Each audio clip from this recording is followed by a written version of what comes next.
Am I the asshole making child repeat ninth grade? Hey guys. Buckle up, this one is kind of weird.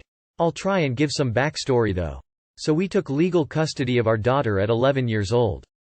Her bio parents had her previously. It's a crazy situation that they decided they were splitting up and neither of them wanted her. No other family member took her either. I had just met her and her mom because kiddo caught bus at stop at corner of my yard. I had sorta become friends with them. Realized her parents weren't great. So would take kid to zoo or for fun or babysit when parents went out drinking. Anyway, it's been rough transition. Between previous trauma from them. She's autistic and ADHD, odd, rad. All kinds of things. She'll be 15 in July. So she's been with us over 3 years. Calls us mom and dad. Has had no contact with bio parents in over 2.5 years. Which has been her own decision. COVID craziness with school doing online learning and then constant changing schedules with lockdowns. Our house caught on fire and we were displaced 11 months. Just finally got back in around Christmas. But we've been trying to cope. Have therapy. Try and communicate. So here's the am I an asshole part. My issue right now is her school, grades. She's a smart kid. If she applies herself, she's even been in gifted program. But, here comes this year. She's currently into 4th 9 weeks. She's just been doing worse and worse at school this year. Her attitude, her friend group drama, and her grades. Previous 9 weeks grades looked like this. English B, B, C Algebra C, E, D Science D, B, E History A, E German A, B, B Chorus A Digital Awareness only 3rd 9 weeks D. Currently her grades are D in Math, D in English, C in Computer, C in Science and B in Social Studies. I'm trying to make her repeat 9th grade. She just totally doesn't turn in assignments. Sometimes because she never does them. But other times she just doesn't finish or just doesn't turn in even if completed. Summer school here is a joke. All kids K-12 are in one class and they just do courses on laptop. No real teaching. Am I an asshole for wanting to insist she do the work for real before she moves on? My spouse thinks we should wait until end of year to make a decision. He sees holding her back as accepting defeat. And that we just letting her do over. Guidance counselor has been no help. She just keeps saying to kid doesn't think she needs to repeat. But talking to me says it's my choice. That she's technically passing her classes. It is worth noting the kid has had an GIEP that got converted to a 504 whenever she lost gifted status. It is written that teachers are to contact us if doesn't turn in assignments for more than 3 days. Also she's supposed to get extra time to turn things in and still have it accepted. Neither of which has happened. Even though I've been trying to reach out all year to keep up. Guidance counselor recommended we sit down with her every night and watch her do her homework and submit it. With stuff that needs hand-carried to school like worksheet or project she had no wisdom on. Like I can check over her work and see what's complete.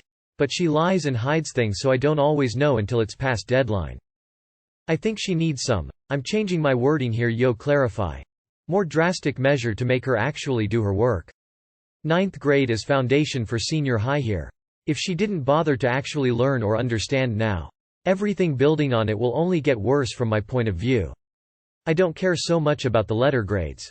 What I'm struggling with is her acting like nothing matters. That none of this is important. And she can just keep breezing through because she's passing. I will add that I have talked to Kid about this extensively. Getting an honest answer from her how she feels has been tough. She said she doesn't feel like she knows what she's doing. And her not turning in work is because she doesn't understand and doesn't want to seem stupid, so she just doesn't ask for help or let anyone see she couldn't do work. She also says she feels she isn't doing bad. That some of this is easy. But some of it is not. So she just sticks to getting to the easy parts. We check in with her often about emotions and how school is going. Her excuse is her significant other distracts her. Now my kid isn't actually dating. She doesn't even have classes with this other kid. They see each other in morning and at end of day. Other than that it's posting in a shared Google Doc or texting each other. Significant other did recently threaten suicide on 3 different occasions.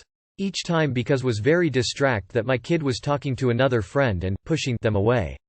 So here we are. Am I an asshole? I feel like failure not knowing how to parent my kid that I just want to succeed in life. I'm a teacher. It's almost never a good idea to hold a child back. Let them move on and get them some help. I guarantee the kid will hate school if you hold him back. The teasing will be relentless. Info. Can she just repeat the classes she fails instead of the whole grade? Am I the asshole for calling someone's job and reporting them for calling me a slur? Okay, so I know based on the title it seems obvious I am not, however when I explain, people in my life have said I shouldn't have done it. So, I was at work, and I work for a chain store that is having a Mother's Day gift card sale where people purchase X amount and receive X amount extra. Customers have been calling the store to report they haven't been receiving the code for the extra value, so we were collecting their info for a manager to reach out to at a later time. Well, a customer called and left a voicemail from one number, so naturally I called back that number. After dialing I was greeting with a generic workplace phone intro, so I hung up after realizing that it was a work number. The customer calls back, I answer, and I begin to explain why since it's May 1st I don't have much info and that if they would give me their info I could pass it to management who was working to fix the issue. The customer began berating me, as my coworker stood next to me watching me attempt to speak and get cut off several times.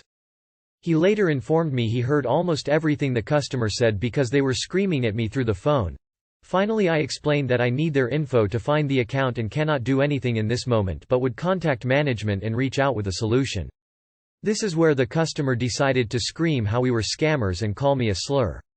I immediately stated I was uncomfortable continuing this call and would have a manager reach out and to have a great day and hung up. Here's where I might have been the Since I noticed they called from a work line, I searched the number and saw it was for a company and decided to call back and inform that company their employee is using their work number to berate and disrespect people, as they people didn't want stuff like that linked to their number. The woman who answered the phone said she would let HR know and thanked me for informing them. A bit later, that customer called back demanding a manager because they wanted to file a police report on me for harassment, for calling their job, which I found funny as they called us back 7 times from the work number after I hung up after being disrespected. My other coworkers said I went too far and my management team seems to agree, but I can't see how what I did was bad. You shouldn't use company numbers to do bad things if you don't want it linked to you, right? Anyways, I'm sure I'm not, but my coworkers are saying since the customers got pulled into hour at their job I might have got someone fired, and that's why I am the Update. Just wanted to edit and say I'm actually so surprised this kinda blew up, is my first post ever. I appreciate all the positive support and advice. I went into work today and the manager there told me that basically it's nothing to worry about and as far as they see it that person got karma. For people saying as a customer service worker I should just deal with it, ask yourself why abusive and disrespectful language has become so normal to use against customer service workers. Because of situations like this where they receive no repercussions. It is not okay at all. Again I will reiterate I didn't call on company time or company phone when I reported it. Some people seem a bit confused about that. And the reason they screamed and cursed me out and completely disrespected me could have simply been solved by them providing me the number to their account like I opened the call with. I tried for almost 8 minutes to get through and calm them down before I was called slurs and decided to hang up. Please remember not everyone is also just so mentally stable where they can handle being berated over things they cannot control every single day, and that it takes $0 to be kind. Not the asshole. That being said, I can see how your manager wouldn't be happy with it, but morally you did nothing wrong. Not the asshole. It's already bad enough being called a slur, but he also called several times after you finished the call. However, I can under why your company isn't happy about this and I would have run it first by a superior, if I got along with them well enough that thought they would have my back.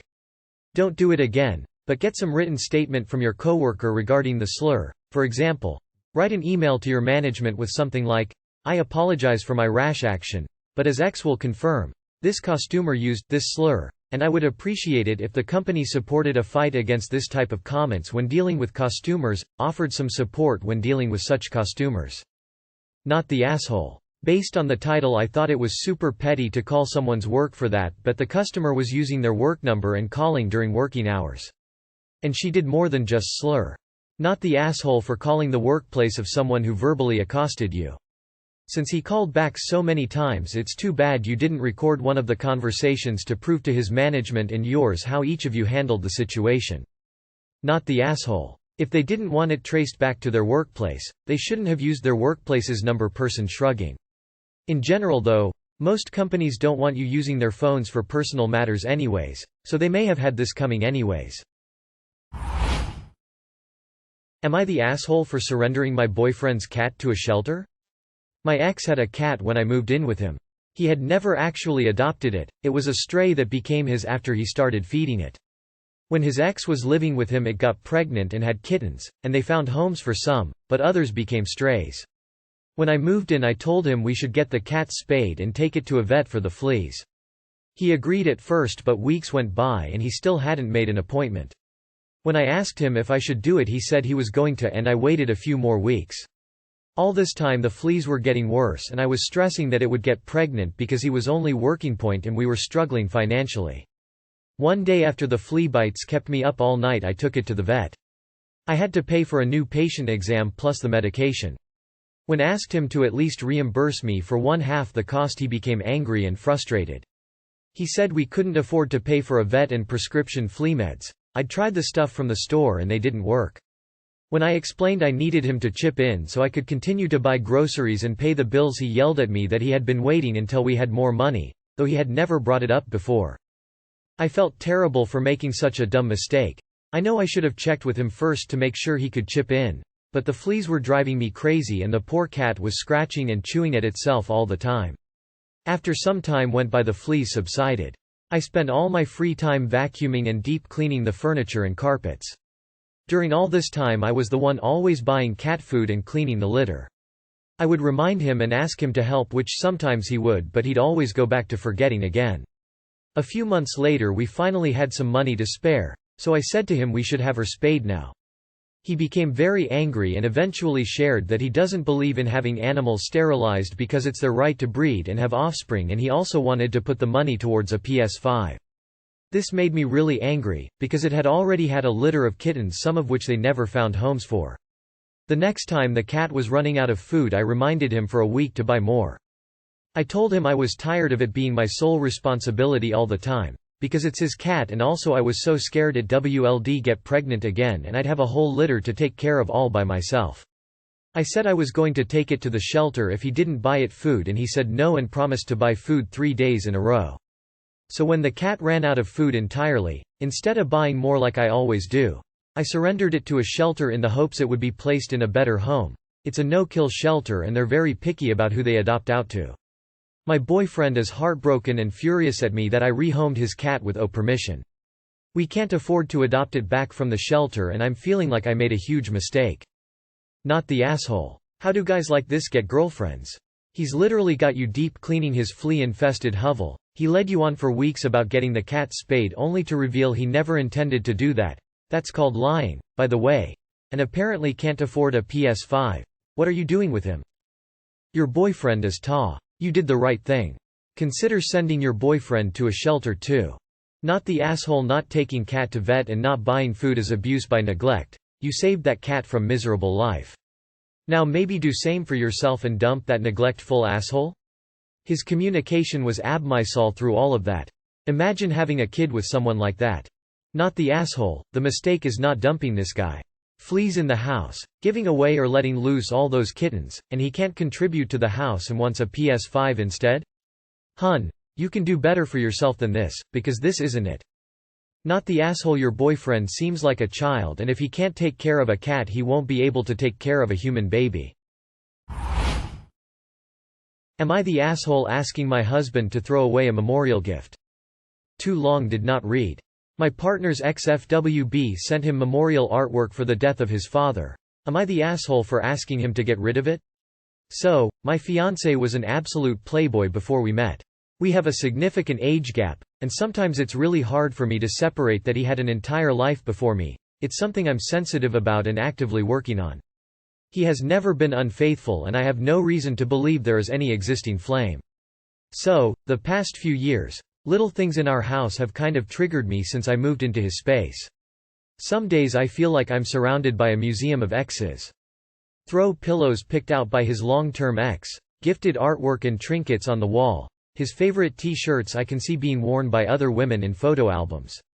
I understand that there are meanings to these items that are not significant to who gave them to him but rather what they are, so I've never made a huge deal about it other than a couple of eye rolls and snippets that I don't love it. I'm not asking him to throw every item away and completely pick new stuff with me, because that would be ridiculous. Edit. I understand he has had sex before. I have never asked him to remove any item in the house before. I respect he had a life before me. Well, there is one ex in particular who really gets under my skin. Worse than an ex, the FWB situationship that never really had a bad ending, and is still friendly. They were never platonic friends prior. It was a woman he slept with from work and then they became friends when she got a boyfriend. Someone who still very much keeps him in the loop of her life. She texted him hours after she got engaged, which I found really weird, to immediately run to someone you slept with to let them know you're getting married. I trust that he's being faithful as he tells me when she crosses boundaries and he shuts it down. But I still hate that he keeps in touch with her because she often sends sexually explicit things and reminiscing on their past together, and trying to get him to hang out with her alone for hookups. I have talked to him about why this relationship makes me uneasy, and he's expressed his disinterest in her romantically, but won't cut her off entirely. Well, his father passed away last year and she immediately sent this very fancy, several $100 custom artwork piece with his father's name on it. This is an extravagant gift for her price range. I'm really mad because I wanted to do something nice and she basically beat me to the punch ordering it the day of his death, which then looked like anything I would do either wouldn't be enough or would be trying to top that. I loved his father dearly, and I want to love and appreciate this piece, but every time I look at it I am reminded of this woman being a constant weasel in my life. Edit to add. Heavily downplaying in my post that this woman is still pursuing him, so adding info in. I've explained to him why it, and her lol, make me uncomfortable and asked him to remove it, or give it to another family member so I don't have to see it. He understands why I don't like it, but thinks I'm being dramatic and that I need to get over it. Am I the asshole? You are the asshole. You are the asshole. The F in FWB stands for friend. As in they were probably friends before the benefits, and continue to be friends after the benefits. If you can't deal with that, when you knew the situation going in, it's on you to back out of this relationship. You are the asshole. You are the asshole. Are there issues there? Maybe, and maybe you need to talk about setting some boundaries, but you picked the wrong time and wrong item to do it over. Info. How do you know this person is still trying to send him nudes?